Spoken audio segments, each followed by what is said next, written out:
আমার যে সমস্ত ভাইরা ইয়া নবী সাল্লাল্লাহু আলাইহি গ্রামাটিক্যালি ভুল প্রমাণ করতে চান এবং তারা বলেন যে এটা সাহাবায়ে কেরাম করেননি, আমি শুধু একটি হাদিস এখানে তুলে ধরছি। সুনান ও ইবনে মাজাহ 1287 নম্বর হাদিস। বিশিষ্ট সাহাবী আবু সাঈদ খুদরি রাদিয়াল্লাহু তাআলা আনহু বর্ণনা করেন, কুলনা ইয়া রাসূলুল্লাহি আসসালামু আলাইকুম। কুলনা শব্দের অর্থ হচ্ছে, এটা জমা মুতাকাল্লিমের সিগা। কুলনা মানে আমরা বললাম, আমরা মানে আমরা না, সাহাবায়ে কেরাম। কুল তো বলেন নাই, বলছেন কুলনা ইয়া রাসূলুল্লাহি আসসালামু আলাইকা, ইয়া রাসূলুল্লাহ আপনাকে সালাম। কুলনা ইয়া রাসূলুল্লাহি আসসালামু আলাইকা আর ইয়া নবী সালামু আলাইকার মধ্যে কোনো পার্থক্য নাই, ঠিক কি না বলেন? অতএব লম্বা বক্তৃতা দেওয়ার সময় নাই। আসসুকুতু নিসফুর রিদা। এই গুস্তাকি রাসূল গুস্তাকি করার পরে তার ঘরানা যে সমস্ত আকাবিরে উলামায়ে কেরামগণ নীরবতার ভূমিকা পালন করছেন, তাদের খিদমতে আমরা নিবেদন করতে চাই, আপনারা কি মৌনতা অবলম্বন করে তার পক্ষ অবলম্বন করলেন কিনা আমরা জানতে চাই।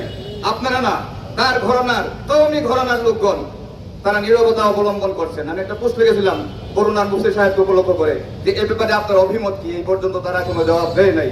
যদি আপনারা নীরবতা অবলম্বন করেন, মৌনতা অবলম্বন করেন, তাহলে আমরা বুঝবো আপনারা তার পক্ষে আছেন, কি বলেন?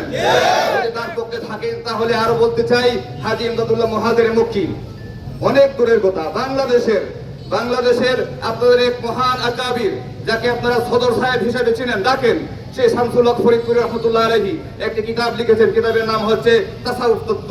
তাসাউফ তত্ত্বের মধ্যে তিনি ইয়া নবী সাল্লাল্লাহু আলাইহি বারবার বলেছেন। শুধু তাই নয়, আমি আপনাদের জ্ঞাতার্থে বলতে চাই, সম্মানিত উপস্থিতি, বাংলাদেশের আরেক মহারথী যার কথা আপনারা ইতিমধ্যে শুনেছেন, আল্লামা আজিজুল হক রাহমাতুল্লাহ আলাইহি, তার বাংলা অনুদিত বুখারী শরীফ ৫ম খণ্ডের ৩৮ পৃষ্ঠার মধ্যে তিনি ইয়া নবী সালামু আলাইকা, ইয়া রাসূল সালামু আলাইকা, ইয়া হাবিব সালামু আলাইকা বলে নবীজিকে সালাম দিয়েছেন। সুবহানাল্লাহ বলুন।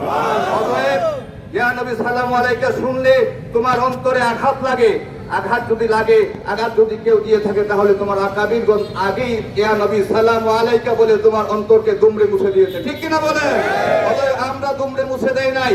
মিলাদ কিরাম নবীজির জমানা থেকে ছিল, এখনো আছে, কিয়ামত পর্যন্ত থাকবে ইনশাআল্লাহ। যেদিন নবীজির উপরে সালাম বন্ধ হয়ে যাবে সেদিন কিয়ামত হয়ে যাবে। যেদিন নবীজির উপরে সালাম বন্ধ হয়ে যাবে সেদিন কিয়ামত হয়ে যাবে ইনশাআল্লাহ। অতএব আমরা বলতে চাই, এই ফালতুমি বাদ দাও। দুশমনের রাসূল, গুস্তাখে রাসূলের সাথে আমাদের কোনো সম্পর্ক নাই। আমরা প্রয়োজনে তোমাকে অনুরোধ করব, তুমি ক্ষমা চাও, জাতির কাছে ক্ষমা চাও, বৃহত্তর মৌলভী বাজারবাসীর কাছে ক্ষমা চাও, নতুবা তোমরা আমাদের সাথে ওপেন রাউন্ড টেবিল বৈঠকে বসতে আসো। আমরা কোরআন হাদিস ইজনা কিয়াস দিয়া ইয়া নবী সালামু আলাইকার পক্ষে দলিল দেব। তোমরা যদি পারো খন্ডাও, আর তোমরা যদি খন্ডাতে পারো আমরা ইয়া নবী সালামু আলাইকে চিরতরে বাদ দিয়ে দেব। আর যদি তোমরা খন্ডাতে না পারো তাহলে তোমাদের 14 গোষ্ঠী মিলে ইয়া নবী সালামু আলাইকে বলতে বাধ্য হবা, ঠিক কিনা বলেন? আলহামদুলিল্লাহি রাব্বিল আলামিন। আসসালামু আলাইকুম ওয়া রাহমাতুল্লাহ।